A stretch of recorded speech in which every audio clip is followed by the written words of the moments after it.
સુરત શહેર પોલીસ દ્વારા પ્રોએક્ટિવલી પોલીસિંગના ભાગરૂપે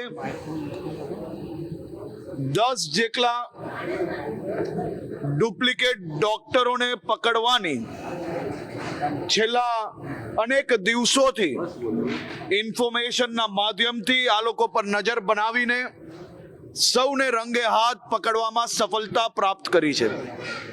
આ કોંગ્રેસી રસેસ દ્વારા આ આખું ષડયંત્ર માત્ર સુરત પૂરતું જ નહીં, પરંતુ ગણતરીની રકમ લઈને આવા અસામાજિક તત્વોને ડોક્ટરનું લેબલ આપવાનું કામ આ કોંગ્રેસી રસેસ ગુજરાતી દ્વારા કરવામાં આવતું હતું.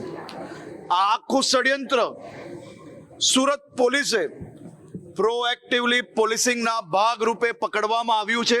પોલીસ દ્વારા અદ્ભુત કાર્ય કરવામાં આવ્યું છે. તે બદલ હું રાજ્યના સૌ નાગરિકો વતી પોલીસને ખૂબ ખૂબ અભિનંદન આપું છું.